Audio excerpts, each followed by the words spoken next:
한번 따라해 보시죠. 진짜 믿음이 무엇인가? 진짜 믿음이 무엇인가? 라는 말씀의 제목으로 함께 은혜를 나누겠습니다. 작년 11월 4일에 대학 수학능력시험이 펼쳐졌는데 2025년 시험이죠. 거기서는 모두 11명의 만점자가 나왔다고 합니다. 그런데 직전 2024년 수학능력평가에서는 만점자가 딱 한 명이었습니다. 용인 외대부고 출신의 유리아라는 우리 학생이었는데요, 이 유리아 양에게 기자들이 묻습니다. 만점 받은 비결이 무엇입니까? 이 유리아 양의 대답은 다음과 같았습니다. 한번 잘 들어보십시오. 오래 공부하면서 느낀 게 너무 간단한 거지만 문제의 문장 하나하나를 제대로 읽어서 출제자의 의도를 파악하는 게 중요하다는 것이었습니다. 이것이 유리아 양의 대답이었습니다. 시험 문제를 마주 대할 때 그 문제의 답을 정확히 풀어내기 위해서는 문제를 차분하게 잘 읽어보아야 하고, 지금 이 문제를 낸 출제자의 의도가 무엇인가를 명확히 파악해낸다면 그 문제의 답을 맞출 수 있다라는 말씀이죠. 이 기사를 보면서 우리 인생의 모습을 한번 생각해 보았습니다. 우리 인생도 시험의 연속 아니겠습니까? 한 문제를 어렵게 풀어냈는데 그 문제를 다 마치고 나면 또 다른 문제가 우리 인생 앞에 등장합니다. 또 그 문제를 어렵게 풀고 나면 끝나겠지 하지만 또 다른 문제가 우리를 기다리고 있는 것, 이것이 우리의 인생의 여정, 삶의 여정 아니겠습니까? 왜 이렇게 우리를 시험에 빠지게 하고 우리를 어렵게 하는 우리 인생의 상황들과 형편들이 많은지 모르겠습니다. 그러나 분명한 것이 있죠. 분명한 것은 우리 인생의 주권자이신 하나님이 성도의 인생을 가장 선하고 옳은 길로 인도해 가신다는 사실이고, 마땅히 우리 성도들에게 감당할 만한 시험을 주신다는 사실입니다. 이것이 믿음의 사람들에게 소망이 되고 확신이 되기에 우리에게 주어진 인생 여정을 믿음으로 잘 걸어낼 수 있는 거죠. 따라서 삶의 문제를 만나게 될 때, 시험을 만나게 될 때면 문제의 출제자이신 하나님의 의도하심이 무엇일까? 하나님의 인도하심이 무엇일까?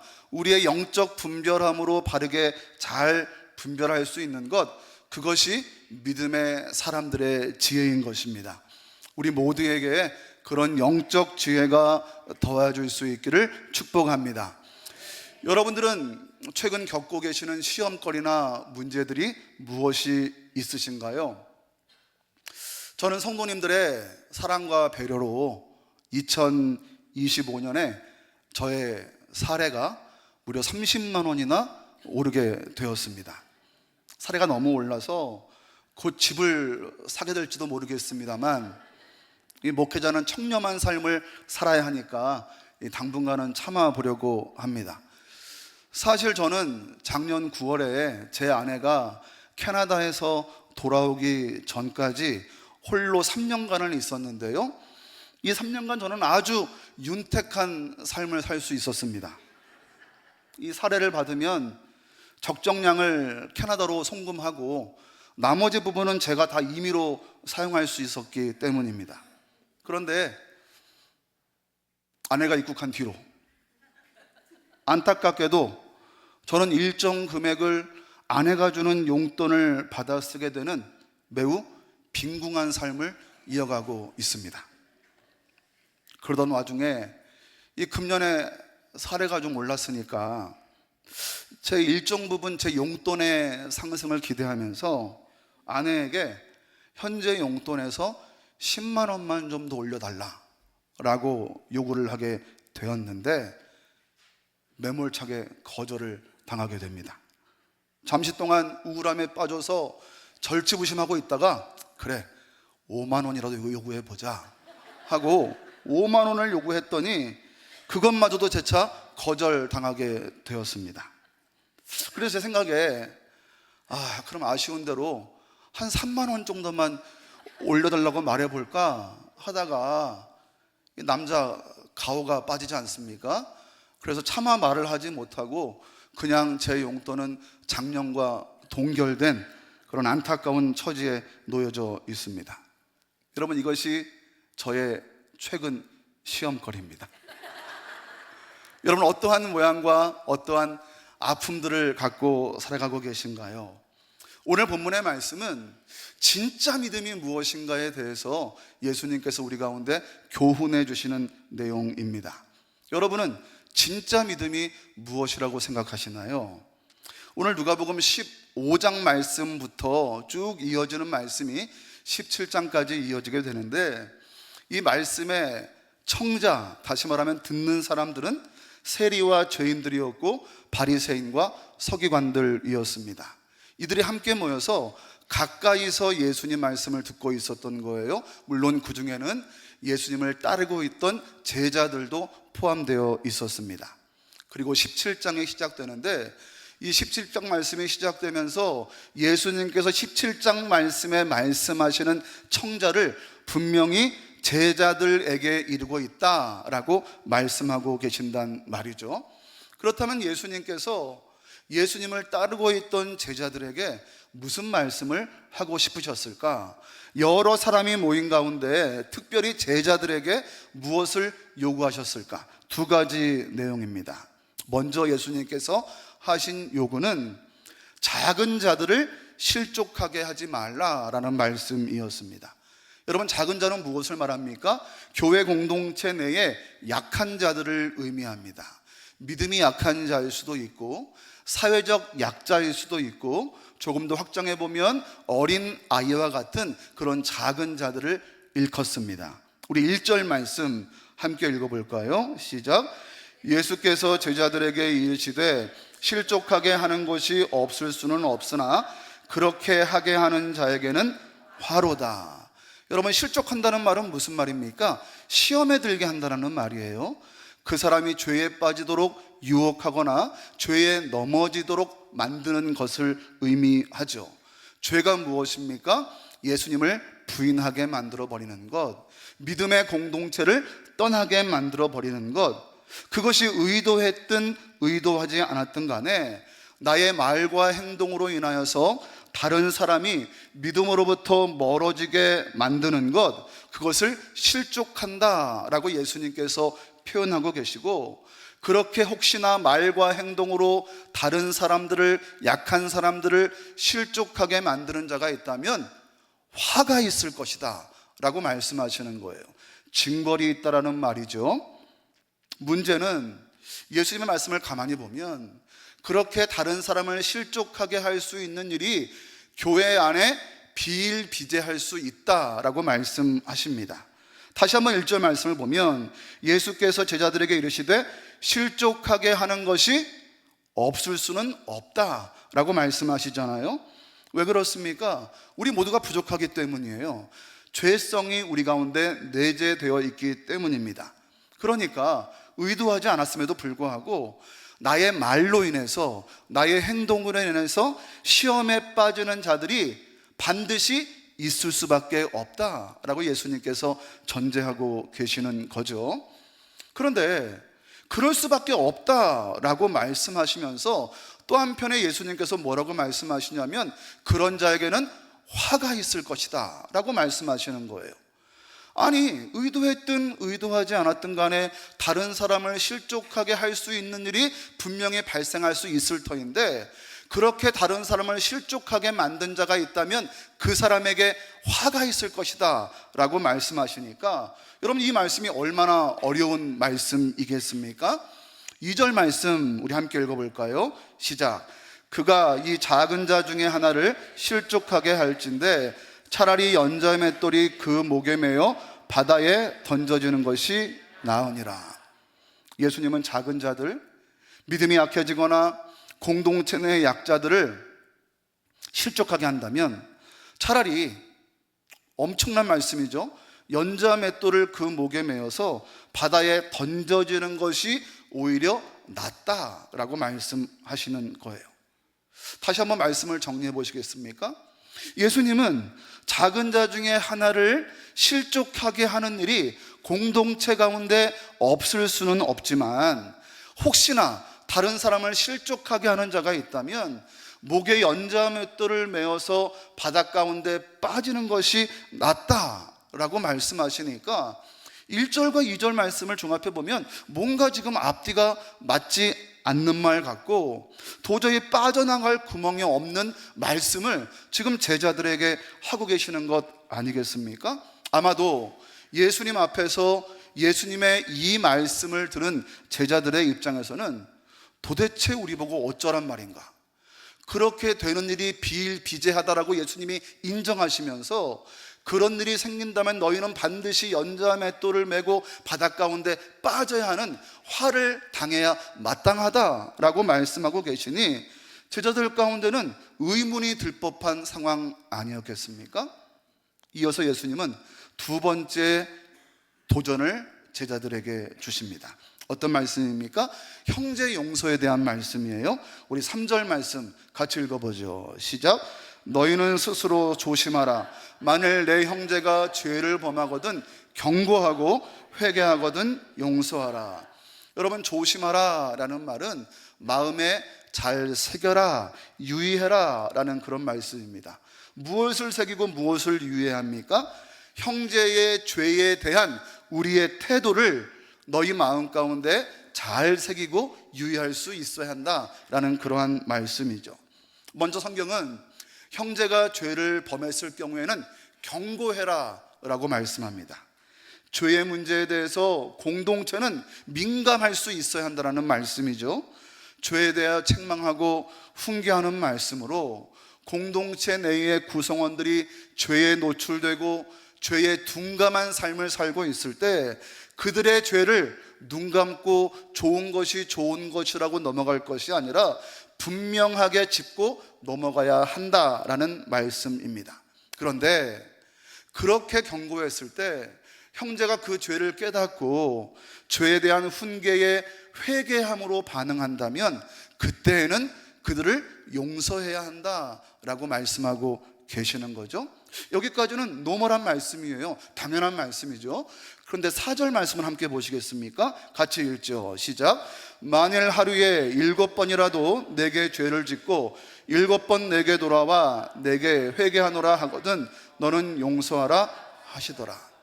예수님은 죄를 회개한 자들을 7번이라도 용서하라 라고 말씀하십니다. 이 내용과 비슷한 맥락의 말씀이 마태복음 8장 22절 말씀인데요, 그곳에는 이렇게 기록되어 있습니다.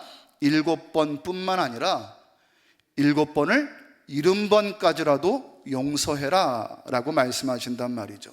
여러분, 이 말은 누가복음 오늘 본문의 말씀이나 마태복음 18장의 말씀은 그래 7번만 용서하면 잘한 거다, 아니 조금 더 써서 7번씩 70번만 네가 용서할 수 있다면 잘하는 것이다 라는 그런 의미입니까? 그런 의미가 아니란 말이죠. 성경에서 7은 완전수입니다. 다시 말하면 예수님께서는 완전수인 7번을 말씀하시면서 무제한적인 횟수를 제자들에게 말씀하고 계신 거예요. 그러니까 형제의 죄와 그에 따른 회개가 몇 번이든지 간에 죄를 지은 형제를 미워하거나 원수로 새길 그런 여지도 없이 무조건 무제한적으로 용서해야 한다라고 예수님께서 말씀하고 계시는 거죠. 다시 한번 리마인드 해보시죠. 예수님께서 지금 이 말씀을 누구에게 하고 계신 겁니까? 제자들에게 하고 계신 겁니다. 예수님은 제자들에게, 예수님을 따르는 추종자들에게 작은 자들을 실족하게 하는 것이 없을 수는 없지만 만일 실족하게 하는 일이 있다면 연자맷돌을 목에 메어 바다에 던져지는 것이 낫다라는 말씀을 하시고, 이어서 죄를 지은 형제가 네 앞에 용서를 빌고 회개한다면 횟수가 몇 번이든지 간에 무제한적으로 용서할 수 있어야 한다라고 예수님을 따르고 있는 제자들, 추종자들에게 말씀하고 계신다라는 겁니다. 그런데 여러분, 예수님의 이 두 가지 말씀을 한번 깊이 생각해 보시겠습니까?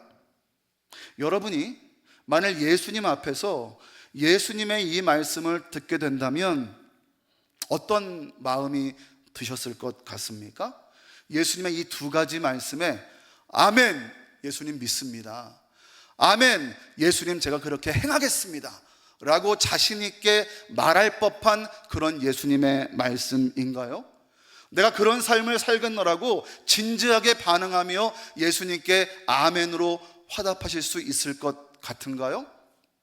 송구하지만 저는 1절부터 4절까지 예수님 말씀을 제 앞에서 예수님이 저에게 요구하신다면 저는 쉽사리 아멘으로 화답하지 못할 것 같습니다.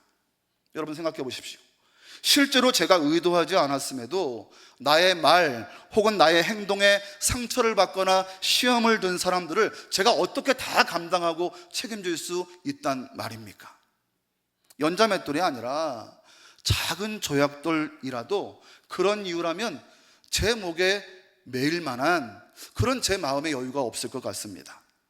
상대 믿음의 수준이 그만큼이니까 이런 일이 벌어졌는데 그런 이유 때문에 제가 그 부분까지 모두 짊어지고 감당해야 한다는 일, 여러분 그 일은 쉬운 일이 아니란 말이죠. 두 번째 문제는 어떻습니까?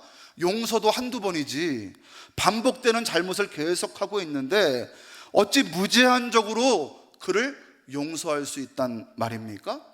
물론 우리는 믿음의 사람이니까 최선을 다해서 용서하고 포용할 그런 마음의 준비는 되어 있을 수 있겠습니다만 이 연약한 인간의 성정으로는 언제나 무제한적으로 용서하는 것은 여러분 사실 불가능한 일이 아니지 않겠습니까? 여러분은 어떠신가요? 여러분은 제가 지금 말씀드린 반응과 다른 반응으로 예수님의 이 말씀에 믿음으로 아멘 하고 화답하실 수 있겠습니까? 다행스러운 것은 오늘 말씀을 보는 가운데 저와 같은 이 예수님의 말씀에 심각한 부담을 느끼고 있는 일단의 무리들이 등장합니다. 그것도 그냥 예수님의 주변에 있던 이름 모를 무리들도 아니었고 예수님을 추종하는 제자들도 아니었고 본문은 그들이 바로 사도였다라고 말씀합니다. 우리 5절 말씀 함께 읽죠. 시작. 사도들이 주께 여짜오되 우리에게 믿음을 더하소서 하니. 1절에서는 제자들이 예수님 곁에서 예수님 말씀을 듣고 있다라고 말씀하고 있는데 5절에서는 사도들이 주께 여쭈었다라고 말씀합니다. 사도라는 말은 우리가 익히 알고 있는 예수님의 12명의 제자들을 말합니다. 앞전 1절에서 제자들을 표현할 때는 마데테스라는 헬라어 단어가 사용됩니다. 이 말은 단순히 추종자 정도의 의미입니다. 예수님 주변에 서기관과 바리새인 많은 사람들이 모여있지만 그 중에 조금 더 특별히 예수님을 따르는 무리들을 제자들이라고 표현했던 거죠. 그런데 5절에 사도라는 말은 아포스톨로스라는 단어가 사용되는데 이 말은 파송된 자라는 뜻을 가지고 있습니다. 보통 성경에서 예수님의 12제자를 표현할 때 바로 이 아포스톨로스라는 단어를 사용하고 있단 말이죠. 그러니까 다수의 무리 가운데 함께 섞여 있던 특별히 예수님의 12명의 제자 아포스톨로스 사도들이 1절부터 4절까지 이어지는 예수님의 말씀을 가만히 듣고 있다가 가슴에 답답함을 느끼게 된 거예요. 왜 그렇습니까? 예수님의 이 말씀이 너무 힘겨운 말씀이란 말이죠. 예수님의 이 말씀이 자기의 믿음의 형편으로는 도저히 감당하지 못할 법한 말씀이었단 말이죠. 그야말로 이 예수님의 시험이 이 사도들의 마음 가운데 시험에 들 만한 말씀이었다는 말씀입니다. 여러분 그래서였을까요? 예수님의 말씀을 듣고 있던 이 사도들은 현재 자신들이 가지고 있는 믿음의 정도로는 도저히 예수님의 이 말씀을 감당할 수 없을 것 같다라는 마음을 가지고 예수님께 요청하게 되는데 무엇을 요청하냐면 자신들의 믿음을 더하여 달라라고 요청하고 있는 거예요. NIV 버전 성경에 보니까 Increase our faith라고 되어 있거든요. Increase는 증가하다, 크게 하다라는 의미라는 거예요. 그러니까 우리의 믿음을 증가시켜 주십시오. 지금 우리의 믿음으로는 예수님의 그 말씀에 온전히 순종할 만한 여지도 없고 능력도 없으니까 예수님, 우리의 믿음을 증가시켜 주세요, 더하여 주세요 라고 예수님께 요청했다라는 말씀이죠. 여러분, 사도들의 이 표현을 다시 한번 잘 생각해 보시겠습니까? 여러분, 믿음을 더하여 달라라는 말은 현재의 믿음보다 더 증가시켜 달라라는 말씀이잖아요. 그러니까 지금 믿음을 증가시켜 주십시오라는 이 사도들의 말은 자신들에게 믿음이 있다는 말입니까? 없다는 말입니까? 믿음이 있기는 있다라는 말씀이죠. 그런데 현재의 믿음으로는 예수님이 하신 말씀을 받아들이기가 너무 벅차니까 지금의 믿음보다는 더 증가된, 더하여진 큰 믿음이 필요하다라고 요청하고 있는 거란 말이죠. 믿음이 있기는 있는데 더 있어야만 예수님의 그 말씀에 순종할 수 있을 것 같습니다 라는 의미인 것이고, 나에게 더 큰 믿음이 있어야 주님의 말씀하신 것을 제가 감당할 수 있겠습니다 라는 그런 의미란 말이죠.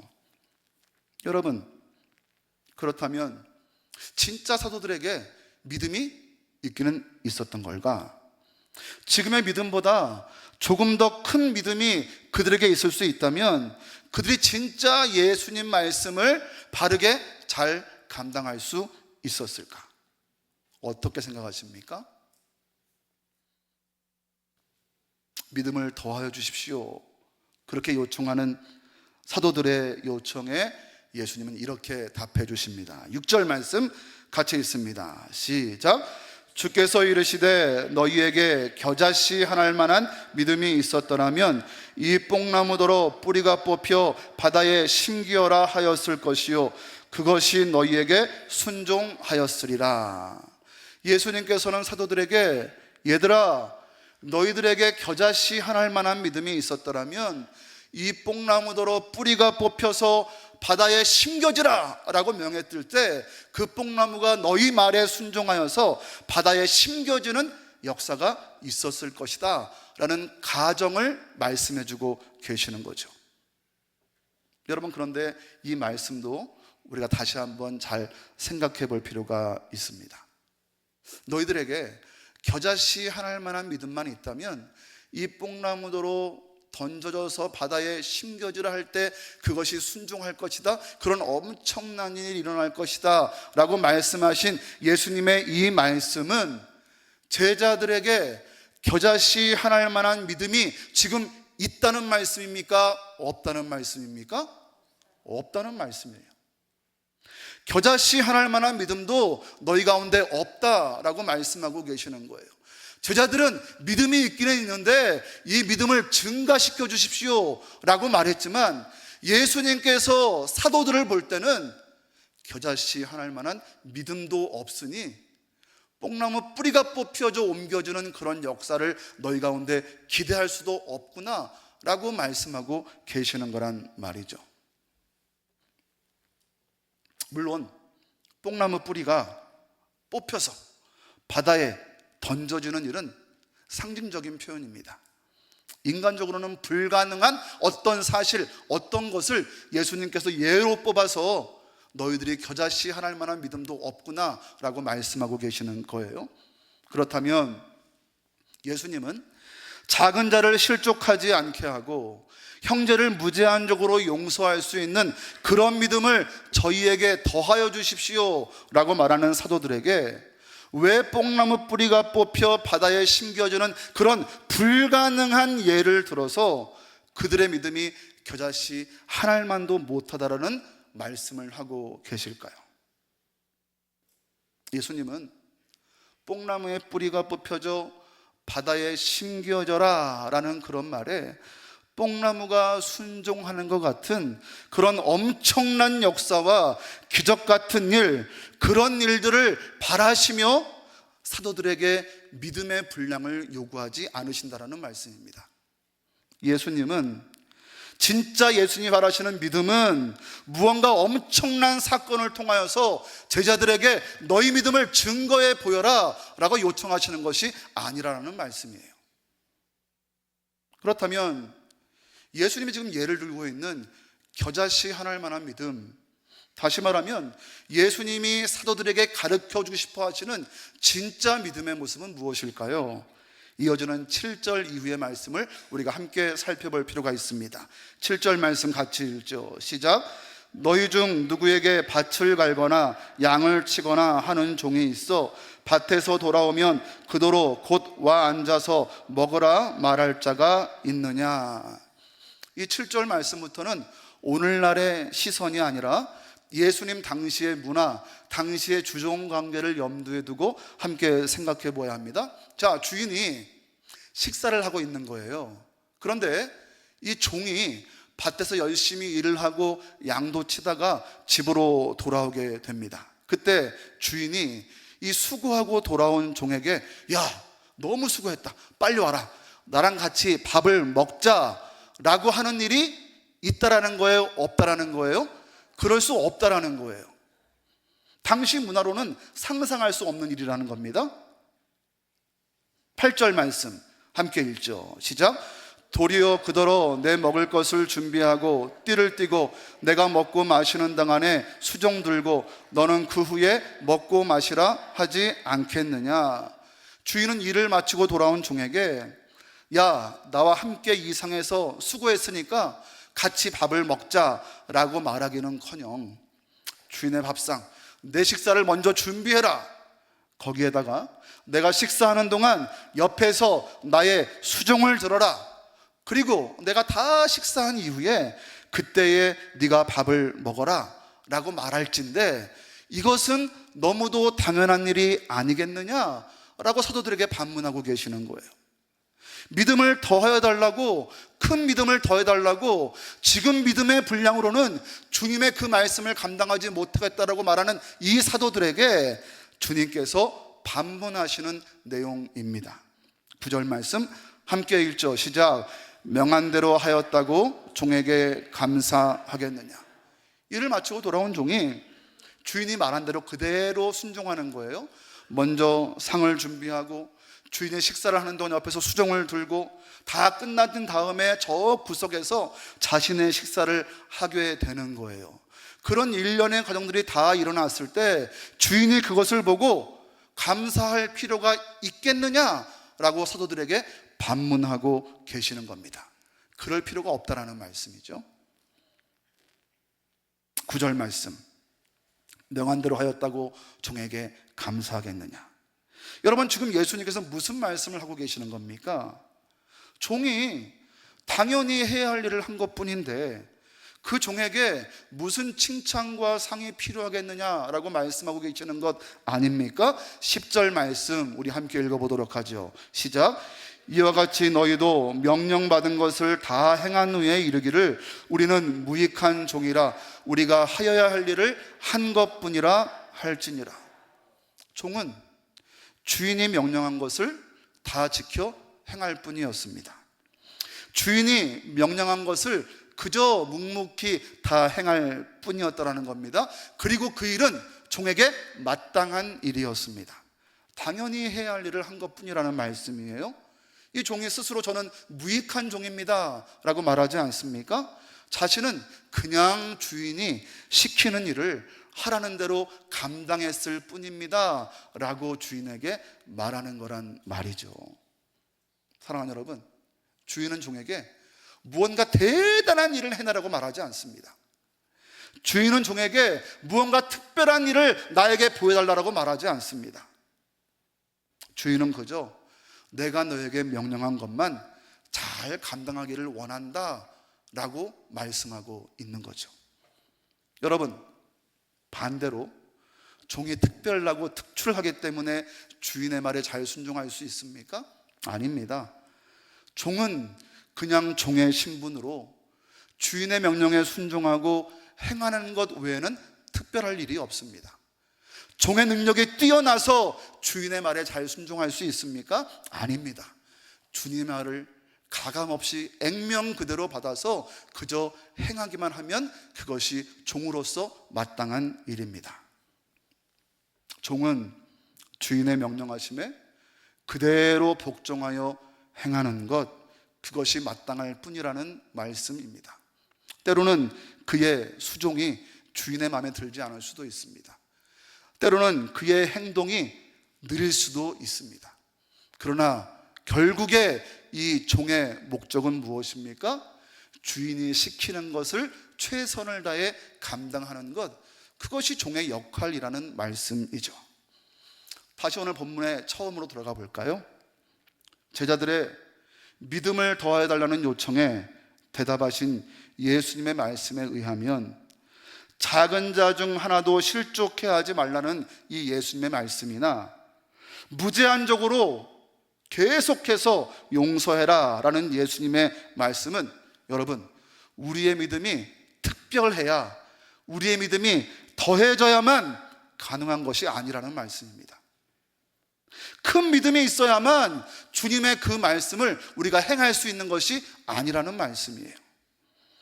작은 자 중에 하나로 실족해 하지 말라라는 말씀이나 무제한적으로 용서라는 예수님의 말씀은 겨자씨 하나일 만한 믿음만 있어도 가능할 수 있는 일이라는 이야기입니다.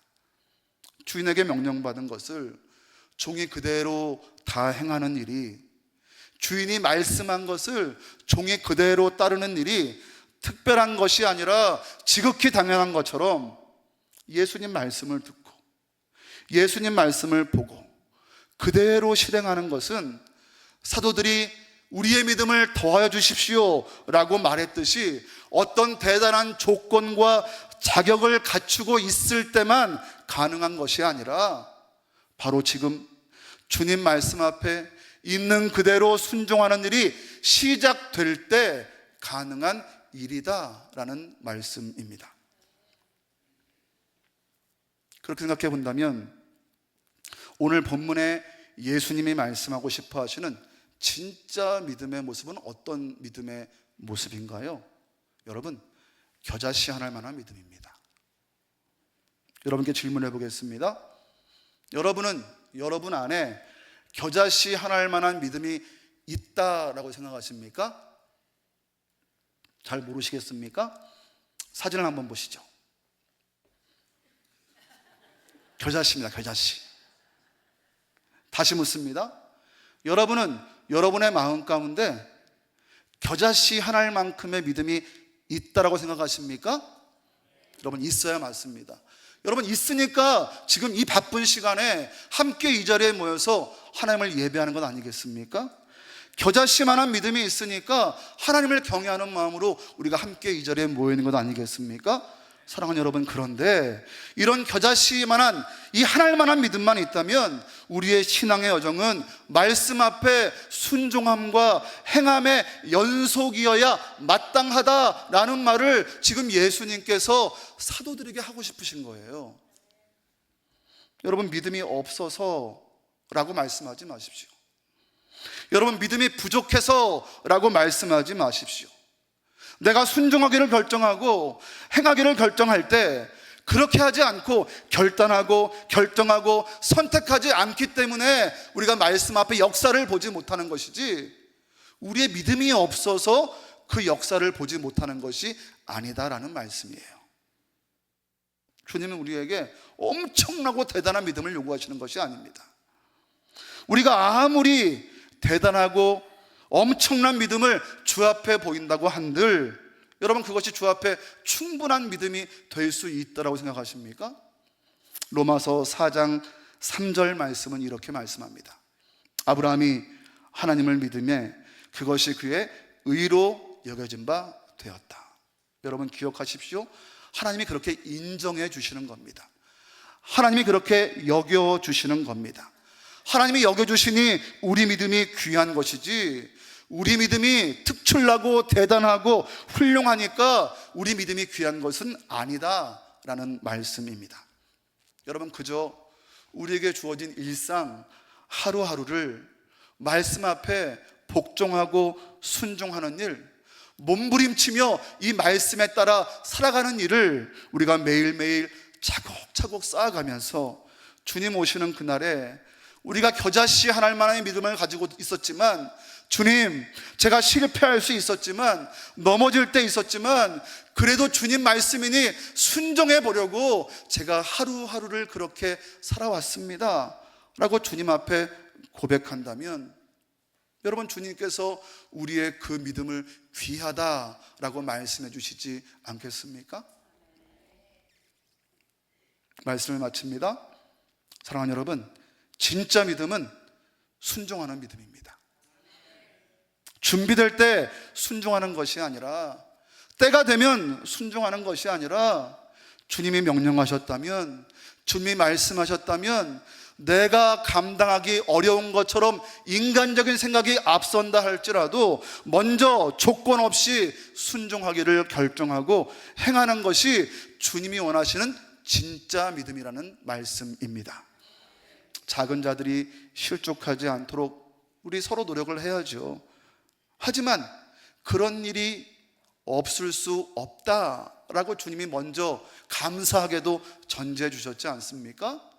주님 말씀대로 다른 사람을 실족하지 않게 하기 위한 우리의 열심과 우리의 노력이 있다 할지라도 여러분, 실패할 수 있습니다. 넘어질 수 있습니다. 의도치 않게 다른 사람의 마음을 아프게 할 수 있습니다. 그러나 혹시 그렇게 된다 할지라도 다시 일어나면 됩니다. 다시 말씀 앞에 순종하기를 노력하면 됩니다. 실행하고 또 실행하면 됩니다. 순종하고 또 순종하는 모습을 주께서 진짜 믿음이라고 여겨주신다는 말씀입니다. 여러분, 7번까지 용서하는 일이 어렵지만 여러분, 그래도 해봐야 합니다. 미워도 이해가 안 돼도 우리는 또 하고 또 해야 합니다. 왜 그렇습니까? 주님의 말씀이기 때문이고 주인의 명령이기 때문입니다. 종된 우리는 그것이 불가능한 것처럼 보여도 주님께서 하라시니까, 주인이 하라시니까 그냥 당연한 마음으로 먼저 실천하고 먼저 행하는 것이 주님이 바라시는 진짜 믿음이다라는 말씀입니다. 주님 말씀 앞에 순종하기를 망설이는 우리의 모습이 되지 않기를 바랍니다. 믿음이 더하여져야 가능한 일이라고, 믿음이 커져야 가능한 일이라고, 제가 직분을 받아야 가능한 일이고, 교회 믿음의 연수가 더해야지 가능한 일이라고 피하거나 핑계대지 않는 우리의 믿음 될 수 있기를 바랍니다. 이 시간 겨자씨 하나만큼의 믿음이라도 주님 말씀 앞에 순종하여 행하기를 먼저 결단하고 결정하는 우리의 진짜 믿음이 되어서 불가능을 가능케 하시는 우리 주님의 놀라우신 은혜의 역사를 경험하는 우리 모두의 모습이 되실 수 있기를 주님의 이름으로 축원드립니다. 기도하겠습니다. 사랑의 주님, 주님 말씀을 대할 때마다 우리가 믿음으로 아멘으로 화답하고 순종해야 하지만 때로는 말씀이 우리 마음 가운데 부담으로 느껴질 때가 있고, 때로는 말씀 앞에 순종하는 것이 불가능한 것처럼 여겨질 때 있기에 하나님, 우리의 믿음을 더해달라고, 우리의 믿음을 크게 해달라고 핑계대고 피할 때가 많았던 우리의 믿음의 모습이었음을 이 시간 주님 앞에 고백합니다. 주님, 그러나 겨자씨 하나일 만한 믿음만 있다면 아버지 주 앞에 순종함을 결정하고 더 지극히 주님 말씀에 따를 수 있는 우리의 모습 될 수 있도록 주님 인도하여 주시고, 그래서 주께서 진짜 믿음의 사람이라고 인정함 받을 수 있는 우리 모든 성도들의 모습 될 수 있도록 축복하여 주시옵소서. 감사드리며 예수님 이름으로 기도합니다.